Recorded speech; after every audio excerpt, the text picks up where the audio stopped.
Hello everyone, welcome to our YouTube channel.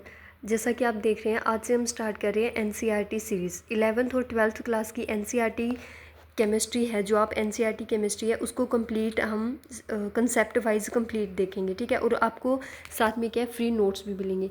Complete NCERT के free notes मिलेंगे आपको। NCERT में से एक भी पॉइंट नहीं छूटेगा। जो भी गिवन है आपका एनसीईआरटी के अंदर, लाइन टू लाइन सारा आपको फ्री नोट्स के अंदर इजी लैंग्वेज के अंदर मिलेगा, ठीक है। आज हम 11th क्लास के first chapter some basic concept of chemistry से स्टार्ट कर रहे हैं। और स्टेप वाइज हम क्या है, पूरी पहले 11th की एनसीईआरटी कंप्लीट करेंगे और उसके बाद 12th की एनसीईआरटी कंप्लीट करेंगे, ठीक है। ये जो सीरीज़ है ये आपकी एस्टेट के लिए भी इंपॉर्टेंट है, क्योंकि एनसीईआरटी से बाहर कुछ भी नहीं पूछा जाता। अगर आपका 12th लेवल तक का सिलेबस है किसी भी एग्ज़ाम के लिए, तो उसमें एनसीईआरटी से ही क्वेश्चन बनते हैं। ये बहुत सारे एग्ज़ाम्स को मैंने एनालिसिस करके देखा है, ठीक है। तो आपका एस्टेट के लिए भी इंपॉर्टेंट है, और बाकी जितने भी आपके पीजीटी एग्ज़ाम्स होते हैं केमिस्ट्री के, उसके लिए भी इंपॉर्टेंट है। और साथ में अगर आप +1 +2 के स्टूडेंट्स देखेंगे तो उनके लिए भी इंपॉर्टेंट रहने वाली है, ठीक है। तो कंप्लीट एनसीईआरटी फ्री नोट्स के साथ हम कवर करेंगे इस सीरीज़ के अंदर, और आपके लिए बहुत हेल्पफुल रहने वाली है। अब क्या है कि जैसे ही चैप्टर कंप्लीट होगा, मैं आपको फ्री पीडीएफ दूंगी नोट्स की। तो उसमें मैंने कुछ नोट्स जो बनाए हैं, साइड में स्पेस भी छोड़ रखा है। तो जब आप एक बार कंप्लीट, मान लो आपने फर्स्ट चैप्टर कंप्लीट कर लिया, some basic concept of chemistry, तो उसके बाद अगर आप जिस भी एग्ज़ाम की तैयारी कर रहे हो, मान लो आप एस्टेट की तैयारी कर रहे हो, तो चैप्टर कंप्लीट होने के बाद अगर आप क्वेश्चन लगाओगे, क्वेश्चन में कोई अलग पॉइंट आपको दिखा जो शायद नोट्स में ना हो, लेकिन ऐसा तो होगा नहीं कि नोट्स में ना हो, क्योंकि कंप्लीट एनसीईआरटी की लाइन टू लाइन लिखी होगी उसके अंदर, मतलब जो इंपॉर्टेंट है। अगर कुछ नया एक्स्ट्रा चीज़ आए आपके क्वेश्चन में से निकल के, तो साइड में आप ऐड कर सकते हो। इतना स्पेस मैंने उसमें रखा है कि जो भी इंपॉर्टेंट चीज़ें अलग से है वो उसमें ऐड करो, ठीक है। तो चलिए देखते हैं, आज हमारी छोटी सी क्लास रहने वाली है, तो चलिए एक बार देखते हैं आगे।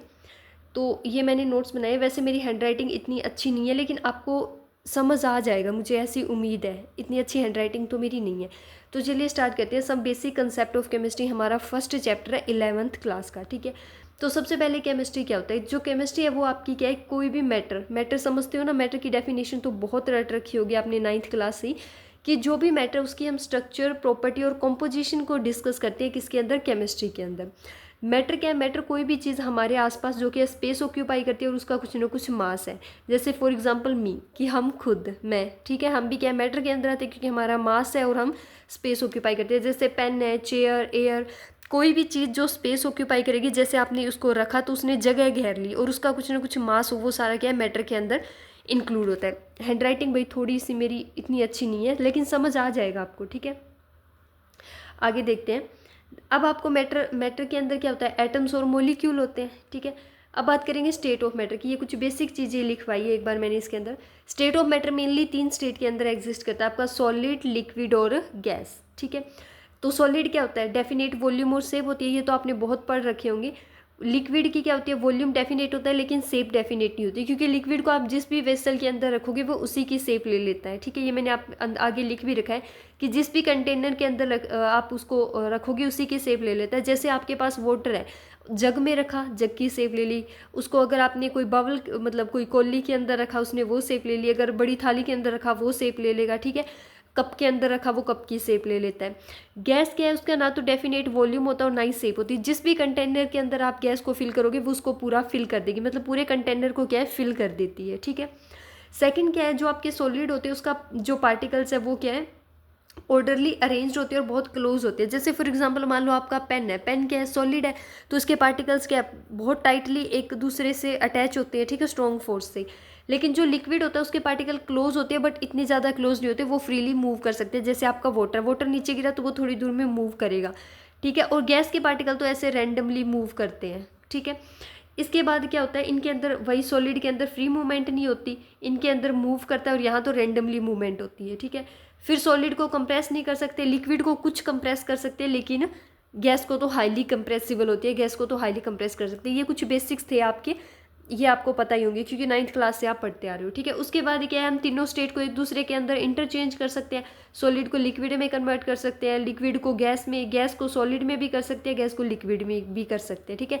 तो ये सारी प्रोसेस आपको आती होगी। अगर सॉलिड को लिक्विड में करता है तो क्या होता है, मेल्टिंग होती है।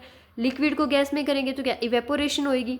गैस को वापस इसमें सॉलिड में करेंगे या फिर लिक्विड में करेंगे तो, या लिक्विड में कंडेंसेशन होती है। लिक्विड को सॉलिड में करेंगे तो क्या होता है, आपकी फ्रीजिंग होती है, ठीक है। तो ये कुछ प्रोसेस है। अब यहाँ से हमारा मेन स्टार्ट होता है, ठीक है। तो देखो इसके अंदर सबसे पहले क्या है, मैटर को क्लासीफाई किया जो 11th एनसीईआरटी के अंदर है। मेनली मैटर को दो चीज़ों में क्लासीफाई किया है, एक तो मिक्सचर और दूसरा क्या है, प्योर सब्सटेंस। ठीक है, मैटर को दो कैटेगरी के अंदर क्लासीफाई करते हैं हम, एक तो हमारा मिक्सचर और दूसरा क्या है, प्योर सब्सटेंस।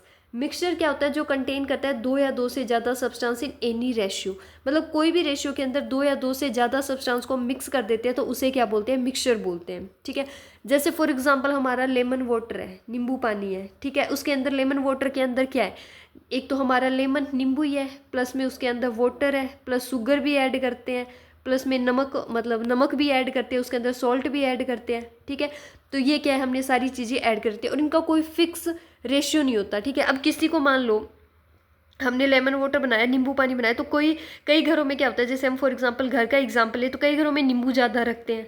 ठीक है, क्योंकि मेन लेमन वाटर का मेन मतलब क्या होता है कि नींबू पिए गर्मी के टाइम में, तो मेन क्या है मतलब नींबू ज़्यादा रखते हैं। ठीक है, कोई फिक्स रेशियो नहीं, कोई कम बना रहा है तो एक नींबू, अगर कई बार क्या होता है कि थोड़ा पानी बना रहे हैं लेकिन वो दो नींबू भी डाल देते हैं उसके अंदर। ठीक है, कुछ क्या होता है ज़्यादा मीठा पसंद करते हैं तो उसके अंदर शुगर ज़्यादा डालते हैं, कईयों को मीठा नहीं पसंद होता, सॉल्ट ज़्यादा डालते हैं। अगर मैं मेरी बात करूँ तो मुझे थोड़ा ज़्यादा सॉल्ट वाला लेमन वाटर पसंद है। ठीक है, तो कोई फिक्स रेशियो नहीं होता, तो ये हमारा क्या है, मिक्सचर के अंदर है। अब फर्दर मिक्सचर को भी दो कैटेगरी के अंदर क्लासीफाई किया, एक होता है होमोजीनियस मिक्सचर और एक होता है हेट्रोजीनियस मिक्सचर। होमोजीनियस मिक्सचर के अंदर क्या होता है कि जो जितने भी कंपोनेंट हमने डाले वो कम्प्लीटली मिक्स हो जाते हैं। वही हम अगर हम लेमन वाटर का एग्जांपल लें तो आपने सॉल्ट डाला, शुगर डाल दी, नींबू डाल दिया और मान लो बर्फ़ भी डाल दी, वो तो चलो वाटर के अंदर ही इंक्लूड है, तो पूरे को मिक्स कर दिया तो वो कम्प्लीटली मिक्स हो जाते हैं। मान लो आपने एक जग भर के बनाया, एक जग में से आपने पहले एक गिलास ले लिया, फिर दूसरा, तीसरा, अगर आपने एक जग से 4 गिलास पानी बनाए, 4 गिलास फिल किए हैं, तो उन चारों गिलास का जो टेस्ट होगा वो सेम होगा। ठीक है, तो मतलब पूरे चारों गिलास के अंदर कॉम्पोजिशन आपकी सेम रहेगी, तो उसे बोलते हैं होमोजीनियस मिक्सचर, की कंप्लीटली मिक्स हुआ है वो पूरे एक जग के अंदर, जितने भी कंपोनेंट हमने डाले हैं पूरे मिक्स हुए। ये नहीं कि फर्स्ट जो आपने गिलास भरा है वो ज़्यादा मीठा है, सेकंड भरा वो ज़्यादा सॉल्ट वाला है, थर्ड है उसमें नींबू ज़्यादा है, ऐसा नहीं होता। ठीक है, वो कंप्लीटली मतलब मिक्स होता है पूरे के अंदर, पूरा टेस्ट सेम रहता है, तो उसको बोलते हैं होमोजीनियस मिक्सचर। देन आपका आता है हीट्रोजीनियस मिक्सचर। हीट्रोजीनियस समझ ही गए होगे, जहाँ मतलब पूरी मिक्सिंग ना हो। जैसे फॉर एग्जांपल, जैसे इसके अंदर क्या एग्जांपल लेते हैं, जैसे हमारे पास घर का एग्जांपल ले लेते हैं, जैसे जिससे हम रोटियां बनाते हैं, आटा हो गया हमारे पास। ठीक है, रोटी बनाने से पहले क्या करते हैं, आटे को छलनी करते हैं, छलनी करते हैं तो ऊपर वो निकल जाता है। ठीक है, जो भी उसके अंदर होता है। या फिर ऐसे एग्जांपल लो कि मान लो आपके पास क्या है, वीट है, गेहूं है। ठीक है, गेहूं के अंदर कोई भी कंकड़ मिले हुए हैं, तो कंकड़ पूरे गेहूं के अंदर पूरी तरह मिक्स नहीं होते। कहीं अब मान लो आप कंकड़ चुगने बैठो तो कहीं तो 4 इकट्ठे मिल जाएंगे, कहीं एक मिलेगा, कहीं 2 मिलेंगे, कहीं कहीं मिलते ही नहीं है, तो वो क्या है, हीट्रोजीनियस, मतलब पूरी कंपोजिशन वहाँ सेम नहीं है। ठीक है, तो उसको बोलते हैं हीट्रोजीनियस मिक्सचर। उसके बाद आपका आता है प्योर सब्सटेंस। प्योर सब्सटेंस को भी फिर दो के अंदर क्लासीफाई करते हैं, कौन सा, एलिमेंट और कंपाउंड। ठीक है, समझ आ गया। सबसे पहले मैटर को दो कैटेगरी के अंदर डिवाइड किया, मिक्सचर और प्योर सब्सटेंस। मिक्सचर में क्या होता है, दो या दो से ज़्यादा कंपोनेंट मिक्स होते हैं, जैसे हमने लेमन वाटर का एग्जांपल लिया था। फिर इसी के अंदर आता है आपका होमोजीनियस और हीट्रोजीनियस मिक्सचर। होमोजीनियस मिक्सचर के अंदर क्या होता है कि जितने भी कंपोनेंट आपने मिक्स किए वो कंप्लीटली मिक्स हुए हैं। ठीक है, जहाँ मर्जी से आप उस सैंपल को उठा लो, सारे कंपोनेंट उसमें आपको मिलेंगे। ठीक है, लेकिन हीट्रोजीनियस में ऐसा नहीं होता, उनकी कॉम्पोजिशन फिक्स नहीं रहती, वो मतलब रेशियो सेम नहीं रहता उनका हर जगह। ठीक है, और एक चीज़ और ध्यान रखना, जब भी आप मिक्सचर बनाते हो ना, तो उसके अंदर जो भी कंपोनेंट डालते हो उनका कोई भी रेशियो फिक्स नहीं होता, किसी भी रेशियो के अंदर आप उसको मिक्स कर सकते हो।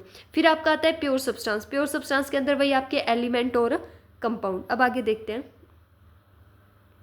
ये उसी का लिख रखा है मैंने, ये उसी के अंदर इंक्लूड है, क्या बोलते हैं, जो अभी हमने होमोजीनियस वाला देखा था, इसकी यूनिफॉर्म कंपोजिशन होती है। इसकी यूनिफॉर्म का मतलब समझ रहे हैं ना, जो सेम रहती हो।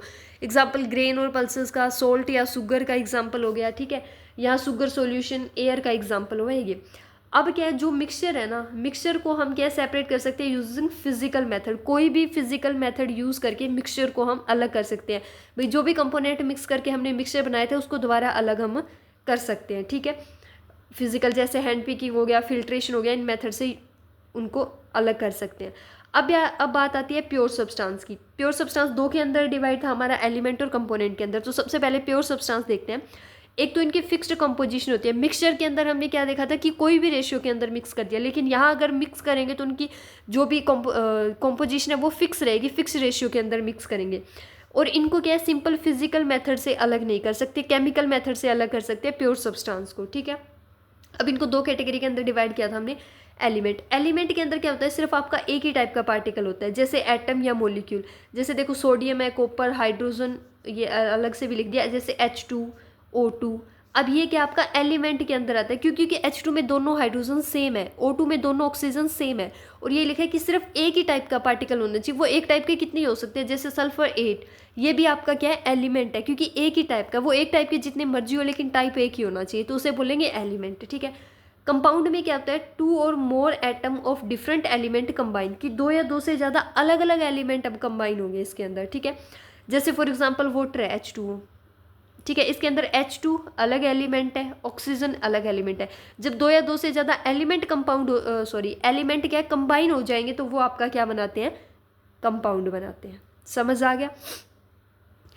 Properly different from constitute element. अच्छा, अब इन्होंने क्या बोला है कि जो आपका कंपाउंड बना है उसकी पूरी प्रॉपर्टी डिफरेंट होगी आपकी उसके कॉन्स्टिट्यूट एलिमेंट से। जैसे फॉर एग्जांपल आपका वाटर बना है, वाटर 2 एलिमेंट से बना है, H2 और O से। तो अब जब ये वाटर बना है ना, इसकी प्रॉपर्टी पूरी तरह से H2 और ऑक्सीजन से डिफरेंट है, क्योंकि H2 क्या आपका गैस है और ऑक्सीजन भी गैस है, लेकिन जब इनको मिक्स कर दिया तो ये क्या बन गया, लिक्विड बन गया। तो दोनों की प्रॉपर्टी अलग हो गई ना, तो ये बता रहे हैं कि प्रॉपर्टी बिल्कुल डिफरेंट होती है इनकी। ठीक है, जिससे ये बना है उससे बिल्कुल इनकी प्रॉपर्टी डिफरेंट होगी, और इनको केमिकल मेथड से हम अलग कर सकते हैं। ये बताना कि आपको ये राइटिंग समझ आ रही है। मैंने थोड़े छोटे लिख रखे हैं, अगर आपको ये इतने छोटे समझ ना आए ना तो मैं थोड़े बड़े लिखूंगी अब की बार, जो आगे नोट्स बनाऊंगी उनमें। और अगर समझ आ रहा है तो बता देना भाई, हाँ समझ आ जाएगा, मतलब पढ़ने में दिक्कत नहीं होगी आपको। ठीक है। ये मैंने स्कैन करके बनाया, जो PDF मैं ग्रुप में डालूंगी, आपको एक ग्रुप बता दूंगी, वो ज्वाइन कर लेना फ्री नोट्स के लिए।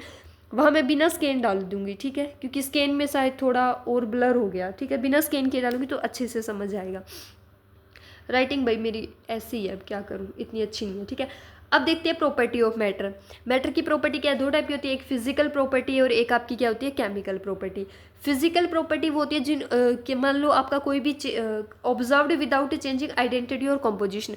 अगर आपका मैटर के अंदर कोई भी चेंज हुआ मान लो, तो उसकी कॉम्पोजिशन और आइडेंटिटी के अंदर कोई चेंज नहीं होगा। जैसे कलर है, डेंसिटी है, ऑर्डर है, इनके अंदर कोई चेंज ना है, वो क्या होती है, फिजिकल प्रॉपर्टी। केमिकल प्रॉपर्टी क्या होती है कि आपके पास कोई भी आप मैटर के अंदर चेंज करोगे तो वो नया कंपाउंड बना देगा, केमिकल प्रॉपर्टी उसकी चेंज हो जाएगी। ठीक है। फिजिकल और केमिकल प्रॉपर्टी शायद हमने 8th क्लास से बहुत पढ़ रखी है। जैसे एक कैंडल वाला एग्जांपल हम लेते हैं कि कैंडल को बर्न कर रहे हैं, या फिर एक पेपर वाला एग्जांपल ले रहे हैं कि पेपर को बर्न कर दिया, ऐश बन गई, राख बन गई, तो वो क्या आपका केमिकल प्रॉपर्टी, क्योंकि दोबारा उससे वो चीज़ नहीं बना सकते हम। फिजिकल प्रॉपर्टी का मतलब क्या है कि आपने कोई मैटर के अंदर चेंज किया, वो चेंज हो गया, लेकिन फिर दोबारा वही सेम चीज़ आप बना सकते हो। ठीक है, मतलब कोई नया सब्सटेंस ना बनाओ, वो होती है फिजिकल। और केमिकल के अंदर कोई नई चीज़ बन गई हो, वो आपकी क्या होती है, केमिकल चेंज होती है, या ठीक है वो केमिकल प्रॉपर्टी बोल देते हैं।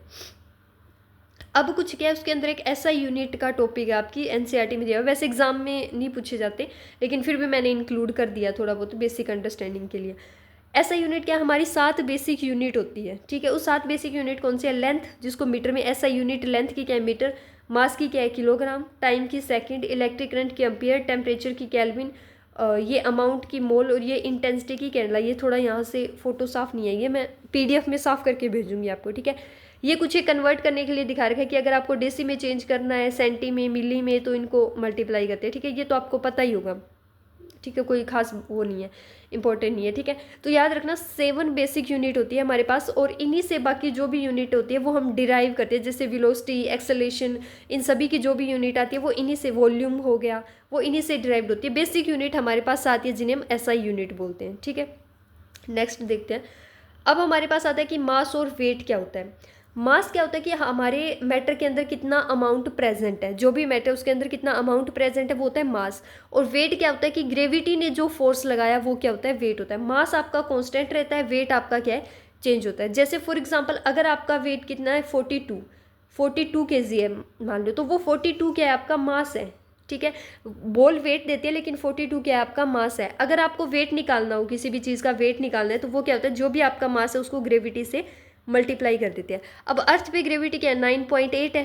ठीक है, तो आपका जो भी मास है उसको 9.8 से मल्टीप्लाई करोगे तो वो आपका वेट आएगा। ठीक है, अब वेट क्या चेंज होता है, क्योंकि अगर आप मून पे जाओगे तो वहाँ ग्रेविटी की वैल्यू कुछ और है, तो वहाँ आपका जो वेट निकल के आएगा वो कुछ और निकल के आएगा। ठीक है, तो मास आपका क्या होता है, कांस्टेंट होता है, मास के अंदर कोई चेंज नहीं आता। और मास की जो SI यूनिट है वो किलोग्राम होती है, और जो वेट की आपकी SI यूनिट होती है वो न्यूटन होती है, उसको न्यूटन के अंदर मेजर करते हैं हम। ठीक है, उसके बाद ये डेंसिटी तो आपको पता ही हुआ है कि कितनी मास है per unit volume, mass by volume क्या होती है आपकी डेंसिटी होती है। टेम्परेचर क्या होता है, टेम्परेचर को हम 3 यूनिट में मेजर करते हैं, केल्विन, सेल्सियस और फारेनहाइट। ये इंपॉर्टेंट है, कई बार पूछ लेते हैं। तो देखो जो ऐसा यूनिट तो केल्विन होती है टेम्परेचर की। केल्विन का जो आपका थर्मोमीटर होता है उसके अंदर सबसे लोवेस्ट टेम्परेचर जो मेज़र करते हैं वो क्या है 273 केल्विन मेज़र करते हैं, और हाईएस्ट कितना कर सकते हैं 373 केल्विन मेज़र कर सकते हो आप केल्विन टेम्प उसके अंदर थर्मोमीटर के अंदर।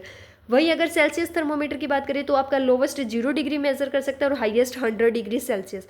फारेनहाइट की बात करें तो लोवेस्ट 32 फारेनहाइट और हाईएस्ट कितना आपका 212 फारेनहाइट मेज़र कर सकता है। ठीक है, अब ये क्वेश्चन बहुत बार पूछा गया है टीजीटी एग्जाम्स के अंदर, मैंने बहुत बार देखा है, या फिर आपको ये जैसे ये ग्रुप डी वगैरह एसएससी के एग्जाम देते हो ना, वहाँ पूछ लेते हैं कि कौन सा थर्मोमीटर है जिसके अंदर हम नेगेटिव टेम्परेचर को ऑब्जर्व कर सकते हैं। तो सिर्फ आप सेल्सियस के अंदर ही आपका टेम्परेचर नेगेटिव आ सकता है, बाकी केल्विन और फारेनहाइट के अंदर आपका नेगेटिव के अंदर वैल्यू नहीं आएगी। ठीक है, समझ आ गया इतना। अब देखो, अब ये कन्वर्जन दे रखी है, अगर आपको सेल्सियस को केल्विन में कन्वर्ट करना है तो क्या सेल्सियस में 273 ऐड कर देते हैं, फारेनहाइट में चेंज करना है तो वो 9/5 सेल्सियस प्लस 3, मतलब 9/5 ये आपका सेल्सियस में जो भी टेम्परेचर दे रखा है प्लस 3। ये फॉर्मूला याद रखना है, टीजीटी एग्जाम और कई बार पीजीटी में भी पूछ लेते हैं। ठीक है, जिस हिसाब से अब की बार स्टेट का एग्जाम बना था ऐसे क्वेश्चन आने की पॉसिबिलिटीज़ है उसमें। ठीक है, तो ये वाला कंसेप्ट याद रखना, इनके ये हाईएस्ट लोवेस्ट ये याद रखना और ये भी याद रखना। ठीक है, इंपॉर्टेंट है। अब आगे आपके आते हैं लॉ ऑफ केमिकल कॉम्बिनेशन, कुछ लॉज है जो इंपॉर्टेंट है। देखो सबसे पहले क्या है, law of conservation of mass, सभी को आता होगा law of conservation of mass, law of conservation of energy, ये तो बहुत रट रखे हैं हमने। इसमें क्या होता है कि law of conservation of mass का मतलब क्या होता है कि मास आपका कंजर्व रहता है, कभी चेंज नहीं होता। ये हमने ऊपर भी पढ़ा था कि मास चेंज नहीं होता। Matter can neither be created nor be destroyed, ये भी कह सकते हैं कि मैटर को ना तो क्रिएट कर सकते हैं ना डिस्ट्रॉय कर सकते हैं, एक फॉर्म से दूसरी फॉर्म में चेंज होता है। जैसे आपकी केमिकल रिएक्शन हो रही है, मान लो ए से बी हुई, तो जितना बी का मास है उतना ही आपका ए का मास होगा, दोनों में मास आपका क्या रहेगा, सेम रहेगा। Law of definite proportion law of definite proportion क्या है, a compound always contain exactly the same proportion of element by weight. कि इन्होंने क्या बोला कि मान लो लॉ ऑफ डेफिनेट प्रोपोर्शन क्या कहता है कि आपने मान लो वाटर लिया, ठीक है, अगर आप वाटर पॉन्ड से ले लो, चाहे आप वाटर रिवर से लो, चाहे आप वाटर घर की टंकी से लो, चाहे आप वाटर गांव की किसी टंकी से लो, आपका वाटर में क्या है, जो भी एलिमेंट है उसका प्रोपोर्शन क्या रहेगा, सेम रहेगा। H2O ही रहेगा, 2 हाइड्रोजन और 1 ऑक्सीजन मिलेगी जहां मर्जी से आप वाटर उठा लो। ठीक है, तो ये होता है आपका लॉ ऑफ डेफिनेट प्रोपोर्शन कि आप कंपाउंड जहां मर्जी से ले लो, उसके अंदर जो आपके एलिमेंट्स है उनका प्रोपोर्शन क्या रहेगा, आपका सेम रहेगा, एग्जैक्टली सेम रहेगा। ठीक है, नेक्स्ट आपका क्या है, law of multiple proportion. Law of multiple proportion क्या कहता है, element combine to form compound in simple whole number ratio, कि जितने भी एलिमेंट्स कंबाइन होते हैं वो हमेशा क्या है, वोल नंबर रेशियो के अंदर। जैसे फॉर एग्जांपल आपका वाटर है तो इसके अंदर क्या है 2:1 के अंदर कंबाइन हो रहा है, तो ये रेशियो वोल नंबर के अंदर रहता है, कभी फ्रैक्शन के अंदर वो कंबाइन नहीं होते। या फिर लॉ ऑफ मल्टीपल प्रोपोर्शन को हम ये भी समझ सकते हैं, मान लो आपके पास क्या है, कार्बन से 2 कंपाउंड बने, एक CO बना और एक है CO2 बना। अब इन्होंने लॉ ऑफ मल्टीपल प्रोपोर्शन को हम ऐसे भी समझ सकते हैं कि आपके पास जो कॉमन मास वाला एलिमेंट है, इसके साथ जो भी कंबाइन हुए ना अदर एलिमेंट, उनका मास क्या है, सिंपल रेशियो के अंदर रहेगा। ठीक है, मास का वो देखते हैं, समझ आ गया इतना। आगे क्या है, Gay Lussac law of gaseous law. Gaseous law क्या बोलता है, when gas combine they be simple ratio by volume. Same चीज़ बोलिए कि जब भी 2 गैस कंबाइन होती है तो इनके वॉल्यूम का जो रेशियो होता है वो क्या है, सिंपल वोल नंबर रेशियो होता है। ठीक है, वोल नंबर रेशियो के अंदर ये कंबाइन होती है। ठीक है, तो ये आपके सिंपल से लॉ थे, ये वाला इंपॉर्टेंट है। लॉ ऑफ डेफिनेट प्रोपोर्शन कई बार पूछ लेते हैं कि इसका मतलब क्या है, कि यही है कि जब भी एलिमेंट बाय वेट क्या है, सेम होता है, जहाँ मर्जी से उस कंपाउंड को आप उठा लो, जिन एलिमेंट से वो बना है उनका वेट क्या है, रेशियो वेट का क्या रहेगा, सेम रहेगा। ठीक है, ये मल्टीपल प्रोपोर्शन भी समझ आ गया होगा। ठीक है, तो ये आपके कुछ लॉ थे। अब आज मैंने ये छोटी सी क्लास रखी है आपकी, अब नेक्स्ट जब भी क्लास आएगी जो ये अपना first chapter some basic concept of chemistry, इसके जितने भी टॉपिक रह गए वो सारे कवर करेंगे। ठीक है, आगे वाले इंपॉर्टेंट टॉपिक है उनमें से क्वेश्चन बनते हैं, जैसे आपकी स्टोकियोमेट्री वाला कंसेप्ट है, मोल कंसेप्ट है। ठीक है, तो ये सारी इंपॉर्टेंट है, ये नेक्स्ट वीडियो के अंदर कवर करेंगे। तो ये जो हमारी NCERT सीरीज़ है ना, ये बहुत इंपॉर्टेंट है एस्टेट के लिए भी, और अगर अदर PGT एग्जाम्स के लिए भी आप प्रिपेयर कर रहे हो तो सभी के अंदर बहुत यूज़फुल रहने वाली है, ठीक है। और पूरे कम्प्लीटली फ्री नोट्स आपको मिलेंगे, वो आपको ग्रुप में बता दूंगी कि कौन सा ग्रुप ज्वाइन करना है, वहाँ आपको ये पूरे फ्री नोट्स, पूरी एनसीईआरटी के 11th और 12th के फ्री नोट्स मिल जाएंगे। और इन नोट्स से बाहर कुछ नहीं आएगा, पूरी एनसीईआरटी कवर होगी। तो जो भी एक्स्ट्रा बोल रही हूँ कि कई बार कुछ पॉइंट्स छूट भी जाते हैं, हर किसी से छूट जाते हैं, मैं ये नहीं कहती कि मेरे से छूटे या मेरे से कुछ नहीं छूटेगा, छूट जाते हैं कुछ पॉइंट। तो वो क्या है, जब आप क्वेश्चन सॉल्व करोगे तो अगर आपको पता लगे कि ये पॉइंट शायद हमारे नोट्स में से नहीं था, नोट्स में नहीं था, एक्स्ट्रा पॉइंट कुछ जाने को मिला है, तो वो आप उसके अंदर ऐड कर लेना, ठीक है। स्पेस छोड़ रखा होगा तो उसी के अंदर ऐड कर लेना। और हर एग्जाम के लिए बार बार नोट्स बनाने की ज़रूरत नहीं होती, एक बार आपके नोट्स बन गए वही रिवाइज करो बार बार, ठीक है। सबसे बड़ी गलती हम ये करते हैं कि नया एग्ज़ाम आया नए नोट्स, नया एग्ज़ाम आया नए नोट्स, बहुत टाइम वेस्ट होता है और ये चीज़ गलत भी है, कोई बेनिफिट नहीं होता। एक अपने स्टार्टिंग के नोट्स रखो और उसी को पढ़ते जाओ, कुछ एक्स्ट्रा चीज़ें ऐड कर दें, क्योंकि केमिस्ट्री सेम रहनी है, ना किसी एग्ज़ाम के लिए बदलती, ना किसी स्टेट के लिए, ना किसी कंट्री के लिए और ना किसी नोट्स के लिए, ठीक है। तो होप सो कि आपको आज की क्लास अच्छी लगी होगी। राइटिंग का थोड़ा बता देना कि समझ आ रही है या नहीं, ठीक है। थोड़ा इंप्रूवमेंट मैं करूँगी, लेकिन इतनी अच्छी मेरी नहीं है, बस ऐसी सी राइटिंग है, लेकिन फिर भी मैं कोशिश करूँगी कि थोड़ा इंप्रूवमेंट करूँ। और अगर और भी कोई डाउट हो तो कमेंट बॉक्स में बता देना, ठीक है। तो पूरी एनसीईआरटी कंप्लीट करेंगे 11th और 12th की। और वीडियो को शेयर भी कर देना और लाइक भी कर देना, क्योंकि बहुत मेहनत लगने वाली है नोट्स बनाने में, पहले ही बोल रही हूँ। तो लाइक शेयर कर देना, ठीक है। Okay, thank you.